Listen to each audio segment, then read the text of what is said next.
우리는 동화를 아이들 이야기라고 생각해 왔습니다. 어릴 때 읽었던 책, 애니메이션으로 본 이야기, 예쁘고 안전한 이야기.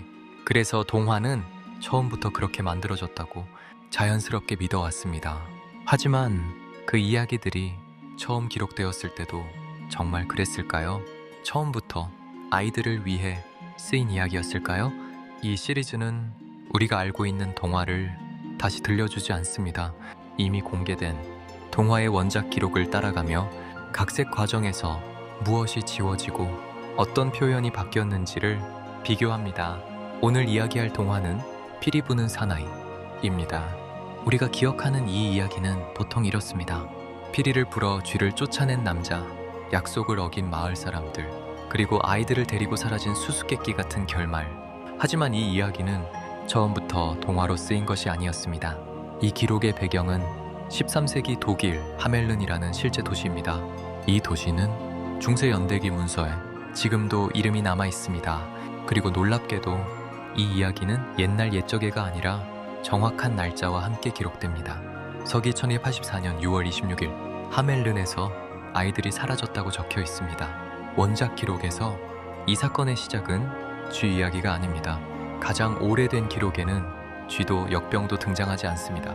단지 이렇게 적혀 있습니다. 색색의 옷을 입은 한 남자가 피리를 불며 도시의 아이들을 데리고 나갔고 그 아이들은 돌아오지 않았다. 이 남자는 나중에 피리 부는 사나이로 불리게 됩니다. 그의 외형은 원작에서 매우 이질적으로 묘사됩니다. 광대처럼 화려한 옷, 도시 사람과는 다른 말투, 그리고 이해할 수 없는 피리 소리. 이 피리 소리는 즐거운 음악이 아닙니다. 기록에는 아이들이 저항하지 않고 따라갔다고 되어 있습니다. 끌려간 것이 아닙니다. 도망친 것도 아닙니다. 스스로 걸어 나갔다고 적혀 있습니다. 아이들은 마을 성문을 지나 산 쪽으로 향합니다. 그리고 그 이후의 기록은 갑자기 단정해집니다. 아이들은 산속으로 들어갔고 다시는 돌아오지 않았다. 여기에는 구출도 기적도 없습니다. 되돌아온 아이도 없습니다. 후대에 덧붙여진 이야기에서 비로소 쥐가 등장합니다. 쥐가 들끓던 마을, 쥐를 없애달라는 계약, 약속된 보수를 주지 않은 시민들. 이 설정은 도덕적 교훈을 만들기 위해 추가된 해석입니다. 하지만 원작 기록의 핵심은 보복이 아닙니다. 징벌도 아닙니다. 기록은 끝까지 이 남자의 동기를 설명하지 않습니다. 다만 분명히 말합니다. 아이들은 사라졌고 도시는 그날 이후 그 일을 기억하며 살아왔다는 것. 실제로 하멜른에는 오랫동안 그날을 연주하거나 노래하지 말라는 관습이 존재했습니다.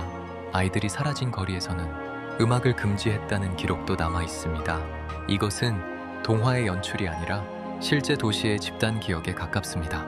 현대에 알려진 각색 버전에서는 이 결말이 바뀝니다. 아이들이 돌아오거나 몇 명은 살아남거나 혹은 교훈적인 벌로 축소됩니다.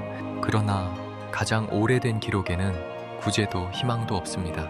아이들은 보상도 받지 못했고 용서도 받지 못했고 돌아오지도 않았습니다. 이 이야기가 불편한 이유는 단순합니다.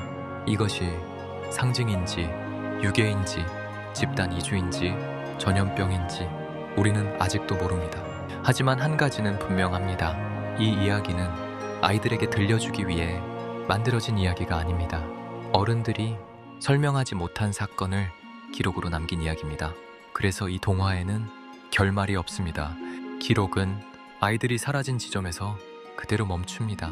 그리고 그 공백을 후대의 각색이 조금씩 메워왔을 뿐입니다. 우리가 알고 있던 피리 부는 사나이는 사라진 아이들을 위로하기 위한 버전입니다. 하지만 원작은 위로하지 않습니다. 설명하지도 않습니다. 그저 그날의 일을 그대로 남겨둘 뿐입니다. 이 시리즈는 앞으로도 우리가 알고 있다고 믿어온 동화들을 이런 방식으로 다시 살펴볼 예정입니다.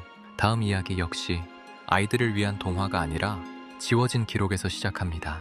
다음 화에서 또 다른 동화의 처음 모습을 함께 확인해 보겠습니다.